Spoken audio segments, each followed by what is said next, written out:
कोल्हापुरातील रामानंद नगरमधील मेथे कुटुंब गेल्या 4 वर्षांपासून आपल्या घरातील गणपतीसमोर अनेक आकर्षक देखावे सादर करते। यावर्षी या कुटुंबानं सप्तपदीसह मुहूर्तमेढ, हळद, मेहंदी सोहळा, रुखवत असे विविध विधी साकारत शिवपार्वतीचा विवाह सोहळा साकारलाय। पहिल्या वर्षी आम्ही शेतीचा उपक्रम सादर केला होता की गणपती बाप्पा बसवले होते शेतामध्ये बैलगाडीमध्ये आणि शंकरदेवांना शेतात वैरण कापण्यासाठी ठेवलं होतं आणि आमची गौराईला भाकरी बनवण्यासाठी बसवलं होतं।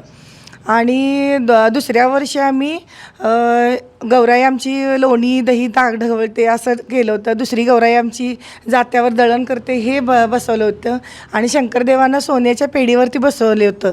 आणि तिसऱ्या वर्षी आम्ही अशी कल्पना सुचत गेल्यानंतर तिसऱ्या वर्षी आम्ही वटपौर्णिमा स्पेशल केलं होतं। गौराई वटपौर्णिमा करते, दुसरी गौराई दत्तगुरूंना भिक्षा घालते, असं महालक्ष्मीचं आमचं रूप केलं होतं। आणि आता ह्या वर्षी आम्हाला कल्पना सुचत गेल्यानंतर आम्ही लग्नाचा सोहळा यानी की सप्तपदी सादर केलेली आहे। तर शंकरदेव पार्वतीचं यांचं लग्न केले आहे। मुहूर्तमेढ रोवली आहे। मुहूर्तमेढ झाल्यानंतर हळदीचा समारंभ ठेवला, हळद लावली, मेहंदीचा कार्यक्रम ठेवला आहे आणि आम्ही आमच्या नवरीला गौराईला आमच्या जे काही आम्हाला द्यायला जमेल तसं आम्ही न्याहारी रुखवतसुद्धा ठेवलेला आहे। मेथे कुटुंबियांनी तब्बल 1 महिना राबून हा देखावा साकारलाय।